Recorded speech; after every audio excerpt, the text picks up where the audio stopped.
A paz do Senhor, amados, um bom dia a todos. Eu espero que esteja tudo bem com você e com a sua casa. Hoje é o dia 262 da nossa leitura anual. Fique conosco.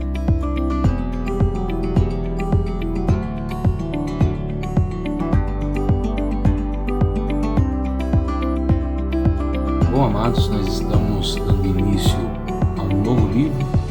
Hoje o nosso livro é o livro de Jonas. E a nossa porção diária vai do capítulo 1 até o capítulo 4 do livro de Jonas. Separe um tempo no seu dia, faça essa leitura. É uma leitura bem rápida, um livro bem curto e que tem muito ensinamento para os nossos corações. Amém? Se organize, espero que você consiga fazer essa leitura. O nosso texto devocional de hoje vai se encontrar no capítulo 4 de Jonas, os versos 1 e 2, os quais dizem assim: Mas Jonas ficou muito aborrecido e com muita raiva. Ele orou ao Senhor e disse: Ah, Senhor, não foi isso que eu disse, estando ainda na minha terra? Por isso me adiantei fugindo para Tarsis, pois sabia que tu és Deus bondoso e compassivo, tardio em irar-se e grande em misericórdia, e que mudas de ideia quanto ao mal que anunciaste. Amém? Bom, o livro de Jonas é um livro bem conhecido pela maioria das pessoas por causa da grande história que esse profeta viveu. Ele viveu um milagre extremamente grandioso, né, extraordinário, quando foi engolido aí por um grande peixe, o que algumas pessoas ilustram por uma baleia, né? Mas a Bíblia diz um grande peixe. E esse profeta, ele traz até mesmo uma representação da morte de Jesus, estando 3 dias dentro do ventre desse grande peixe, assim como Jesus estaria 3 dias morto, mas depois ressuscitaria. O nome Jonas significa pomba, e esse profeta, ele é um profeta bem peculiar, né? Ele tem algumas coisas muito particulares. Ele, por exemplo, não foi reconhecido como profeta pelos mestres da lei nos dias de Jesus, já que o seu ministério profético aparentemente não teve execução na sua própria terra, e sim em Nínive, né? Uma outra coisa interessante é que o livro do profeta Jonas não é sobre uma profecia mais claramente, e sim sobre a história de um profeta. Então aqui nós não vamos aprender sobre o que Deus tinha para falar com alguém, e sim como um profeta se comportou diante do seu chamado para com Deus, né? Outra coisa interessante é que esse livro ele vai mostrar para nós que um servo de Deus pode ser extremamente arrogante, orgulhoso e desobediente, enquanto um ímpio pode ser extremamente humilde, né? Ele pode ser extremamente manso e ele pode ser obediente à palavra de Deus. O Jonas aqui, ele representa 2 grupos de pessoas. Primeiro, o Israel, que sempre que Deus lhe pedia algo, Israel se comportava de uma maneira rebelde e lutava contra a vontade de Deus. Assim, Jonas representa o Israel de Deus, que está constantemente fugindo e lutando dos propósitos do Senhor. Mas Jonas também representa nós cristãos, que muitas das vezes não obedecemos à voz de Deus e lutamos contra os seus propósitos. Bom, o capítulo 1 de Jonas tem o tão famoso chamado e fuga de Jonas, porque o Senhor chama Jonas e diz para ele: levante-se e vá à grande cidade de Nínive e pregue contra ela. Agora, observe que coisa interessante. Deus queria que Jonas saísse da sua terra e fosse até os ninivitas e pregassem para eles uma palavra de castigo, de punição e de arrependimento. Se você observar, Jonas, ele se levanta, é o que diz o verso 3. Deus falou para ele no verso 2, levante-se e vá à grande cidade de Nínive. O verso 3 diz: Jonas se levantou, mas para fugir da presença do Senhor. E Jonas, então, ele foi para Tarsis, né? Para quê? Para fugir da presença do Senhor. Observe que quando Jonas toma a decisão de fugir da presença do Senhor, Jonas ele vai descer, ele vai declinar na vida. E por mais que o livro aqui está falando de descidas físicas, naturais e materiais, logicamente isso é uma analogia para o que acontece com o homem quando o homem foge da presença de Deus. Então o verso 3 diz assim: Jonas se levantou, mas para fugir da presença do Senhor para Tarsis, desceu a Jope. Então a primeira descida de Jonas foi para Jope. Olha que coisa interessante. Lá no verso de número 5 diz assim: Então os marinheiros ficaram com medo e clamavam cada um ao seu Deus, e lançaram no mar a carga que estava no navio, para que ele ficasse mais leve. Jonas, porém, havia descido ao porão. Então observa que Jonas desceu a Jope, ele desceu ao porão, e lá no capítulo 2, no verso de número 6, diz assim, aqui já a oração de Jonas no ventre do peixe. Olha o que ele diz: desci até os fundamentos dos montes, desci até a terra, cujos ferrolhos se fecharam atrás de mim para sempre. Então observa que quando Jonas se dispôs a fugir da presença de Deus, a vida dele foi um declínio. E é isso que acontece com a vida de todo cristão quando ele tenta fugir da presença e do plano de Deus. É impossível que o homem fuja do plano e da presença de Deus e tenha um up na sua vida, né? Ele tem uma melhora. Isso não vai acontecer, porque todo homem e toda mulher precisa de Deus.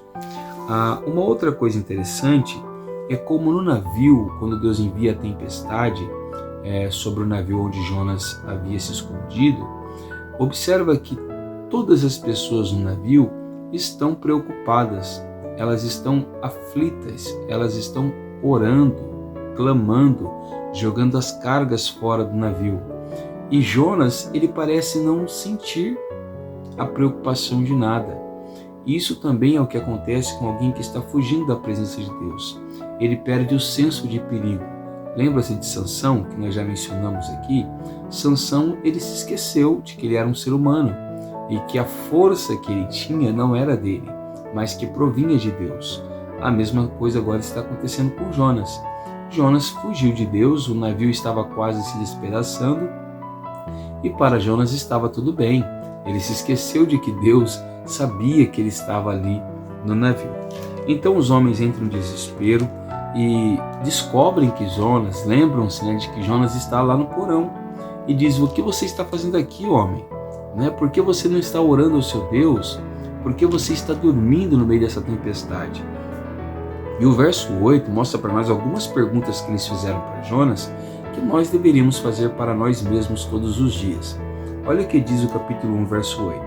Então lhe disseram: agora nos diga, quem é o culpado por este mal que nos aconteceu?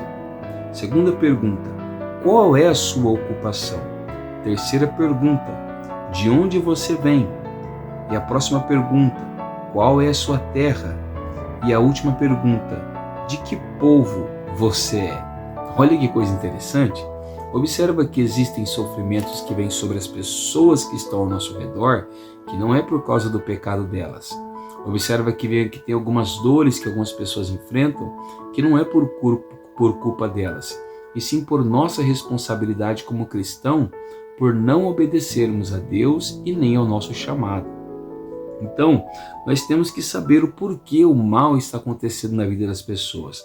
Nós temos que saber para que Deus nos chamou, qual é a nossa ocupação, de onde nós viemos, de qual terra nós somos e de que povo nós somos, né?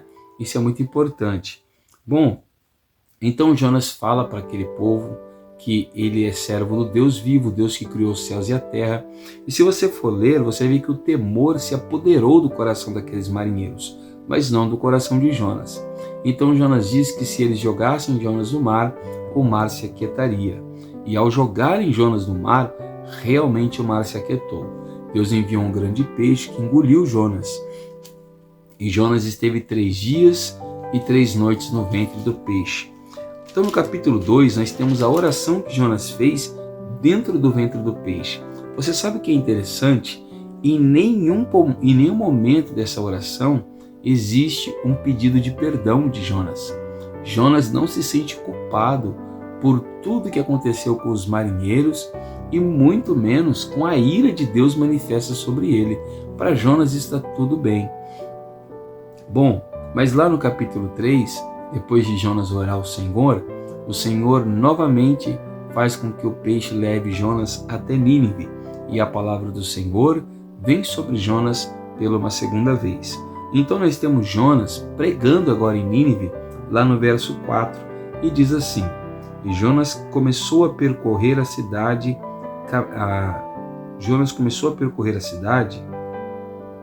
caminho de um dia, e pregava dizendo: olha a pregação de Jonas, preste bem atenção, ainda 40 dias e Nínive será destruída. Ponto. Essa era a pregação de Jonas. Uma pregação que nós não sabemos se econômica ou se uma pregação feita com má vontade. Uma pregação com 6 palavras. No hebraico, ela tem 5 palavras apenas. Jonas parece não ter vontade de fazer o que estava fazendo. E quantas vezes nós somos assim? Nós estamos fazendo a obra de Deus com má vontade. Estamos economizando esforço, sabedoria, ânimo, alegria para a obra de Deus, né? E o que me chama a atenção é que enquanto Jonas economizou palavras, aquele povo não economizou ouvidos. Aquelas 6 palavras foram suficientes para aquela nação inteira, aquela cidade inteira, crer na pregação de Jonas, se arrepender de todo o coração e o rei apregoar um jejum e uma proclamação de oração nacional. Observa que às vezes nós vamos à igreja e ouvimos canções, orações, ouvimos testemunhos, nós ouvimos 1 hora de pregação e o nosso coração não muda, a nossa mente não muda, nós não nos arrependemos. Este povo ouviu 5 palavras de pregação e eles creram na palavra de Deus. Será que o nosso coração tem sido sensível ao Senhor? Ou será que nós precisamos aprender um pouco com o povo de Nínive? Nós estamos falando de um povo ímpio, de um povo perverso, um povo corrupto, mas que creu em 5 palavras que foram faladas na boca de Jonas. Lembra do centurião? Ele creu em 1 palavra, apenas 1 palavra. O nosso coração precisa se quebrantar. Nós precisamos crer mais na palavra do Senhor, para que ela venha ter eficiência em nossas vidas. Bom, quando esse povo se converte, Deus mudou de ideia. Deus então decide agora não mais destruir a cidade. Quando Jonas vê isso, ele entra num estado de revolta e grande angústia. Então nós chegamos no devocional. Ele diz assim: mas Jonas ficou aborrecido, capítulo 4, e com raiva. A pergunta que eu faço é: de quem Jonas estava com raiva? E com quem Jonas ficou aborrecido? Será que foram com as pessoas? Ou será que foi com Deus? Parece que Jonas ficou aborrecido e com raiva de Deus. Quantas vezes nós fazemos a obra de Deus com má vontade, desejando que Deus castigue as pessoas? Eu já vi pastores amaldiçoando pessoas. Já vi cristãos orando para Deus pesar a mão em pessoas. Isso não é um papel de um cristão, de um servo de Deus. Jonas queria que Deus castigasse o povo. E quando Deus não fez isso, Jonas ficou aborrecido, irado com o Senhor.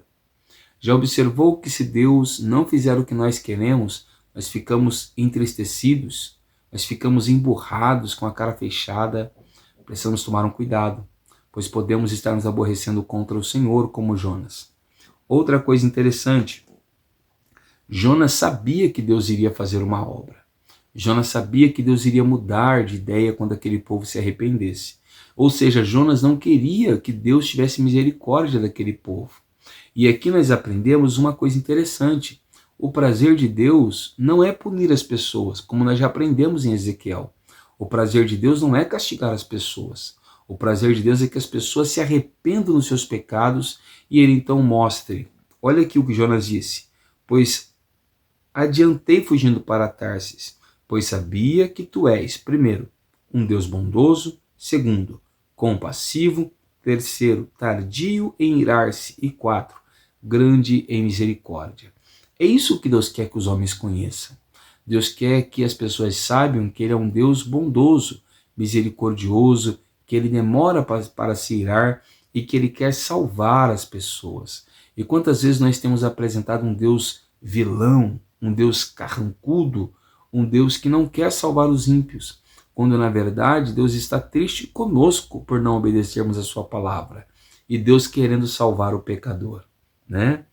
Outra coisa interessante, Jonas então agora vai entrar numa depressão, mas a depressão de Jonas não é uma depressão, como nós podemos dizer, não é uma depressão natural, é uma depressão à base de ira, porque Jonas vai ficar muito enfurecido, muito raivoso. Jonas pede a morte, Jonas quer morrer, né? Então Deus diz para ele, verso 9, você acha que é razoável a tua raiva por causa da planta? Porque Deus fez nascer uma planta para proteger Jonas e depois Deus matou a planta para ver o que Jonas iria fazer. E Jonas teve misericórdia da planta, mas não teve misericórdia das pessoas. Quantas vezes nós sofremos com a perda de um bem material, mas não sofremos com uma alma que sai da igreja? Quantas vezes nós sofremos com um cachorro que adoece, mas não sofremos com um irmão que está enfermo? Às vezes nós sofremos com a perda de um trabalho, mas não sofremos com a tristeza de uma igreja. Precisamos repensar, porque se nós estamos dessa forma, nós somos um Jonas. O Jonas não é apenas alguém que foge. O Jonas é um cristão revoltado com Deus. É um cristão que não quer servir a Deus e não quer que os outros sirvam também. O Jonas é alguém que faz as coisas para Deus obrigado, à base da angústia, da tristeza. Ele não tem alegria no Senhor e ele não quer que outras pessoas tenham também. O Jonas, ele está tão insatisfeito com Deus que ele demonstra isso em palavras. Ele, não somente isso, ele está irado com Deus, ele não quer viver a sua vida, ele se rebela contra o Senhor, ele perde o valor na sua própria vida e ele não enxerga valor na vida das pessoas. Para ele, uma planta valia mais do que um ser humano, né? Uma planta valia mais do que uma alma. E o Jonas também deixa de viver os propósitos de Deus. O segredo para nós não sermos como Jonas é nos alegrarmos no Senhor, é nos alegrarmos na presença de Deus e a olharmos para as pessoas com um olhar de misericórdia e entender que Deus quer salvar a todos os homens que se arrependem e creem na sua palavra.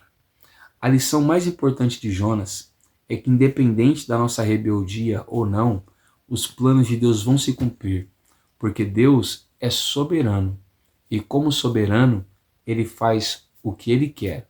Agindo Deus, quem impedirá? Realmente, ninguém pode impedir.